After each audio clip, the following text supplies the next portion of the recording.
से जुड़ेंगे। मैं बता दूं आपको कि पहले राहुल गांधी ने रैली रद्द करने की बात की, फिर ममता बनर्जी ने रैलियां कम करने का ऐलान किया। कांग्रेस और तृणमूल की रैलियों पर राजनीति का बीजेपी ने भी जवाब दिया है। बीजेपी ने ममता बनर्जी को उनके उस बयान पर घेरा जिसमें ममता बनर्जी ने कहा था कि बाहर के लोग बंगाल में कोरोना ला रहे हैं। रविशंकर प्रसाद जी ने चुनावी प्रक्रिया को जरूरी बताया और प्रधानमंत्री जी की कोरोना पर हुई राज्यों के साथ बैठक में ममता बनर्जी की गैर मौजूदगी की भी बात की। हमारे साथ इस वक्त मौजूद है रविशंकर प्रसाद, केंद्रीय मंत्री। सर, जिस तरीके से राहुल गांधी ने कोरोना को लेकर कहा कि वो बंगाल में जो है वो अब चुनाव प्रचार नहीं करेंगे, ममता बनर्जी कह रही हैं कि वो रीशेड्यूल कर रही हैं, लगातार बीजेपी पर आरोप लगा रही हैं कि ये लगातार रैली किए जा रहे हैं। देखिए, जब भी चुनाव होता है तो चुनाव आयोग उसका कार्यक्रम तय करता है। बिहार का चुनाव कोरोना में हुआ कि नहीं? 5 चरण का चुनाव कोरोना में हुआ कि नहीं?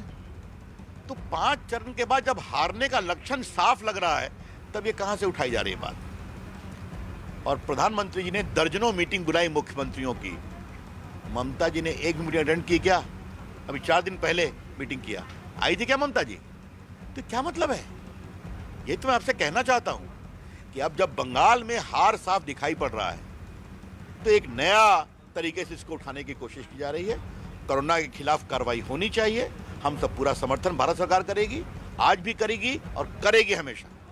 लेकिन चुनाव आयोग जो भी निर्देश देगा हम उसका पालन करेंगे। सर, मेरा आखिरी सवाल, आज जो आपने प्रेस कॉन्फ्रेंस किया, ये सवाल बहुत पहले उठाना चाहिए था। 5 चरण का चुनाव हो चुका है। नहट्टी को लेकर आपने कहा कि किस तरीके से IT क्लस्टर वहाँ पर बनाने की कोशिश कर रहे हैं, जमीन नहीं दी जा रही थी, वो तो ये सवाल बहुत पहले उठाना चाहिए। ये सवाल हम उठा रहे हैं ना, विभिन्न प्रकार से उठा रहे हैं। अब बताइए, रेप केस के फास्ट ट्रैक के लिए आप उसकी अनुमति नहीं देते हैं। मैं चिट्ठी पर चिट्ठी लिख रहा हूं। 123 फास्ट ट्रैक कोर्ट, हम पैसा भी 55% देने के लिए तैयार बैठे हुए हैं। क्या रेप केस का ट्रायल तेज नहीं होना चाहिए? क्या बच्चों के खिलाफ सेक्सुअल ऑफेंस का तेज ट्रायल नहीं होना चाहिए? बाकी प्रदेशों में 27 जगह लोग खूब काम कर रहे हैं। ये है उदासीनता। किसानों को भी पैसा नहीं देंगी, आयुष्मान भारत का भी भारत सरकार से मदद नहीं लेंगी और बलात्कार के केस को भी फास्ट ट्रैक करने का सहयोग नहीं लेगी। ये क्या है? इलेक्ट्रॉनिक मैन्युफैक्चरिंग, हम पैसा दे चुके हैं।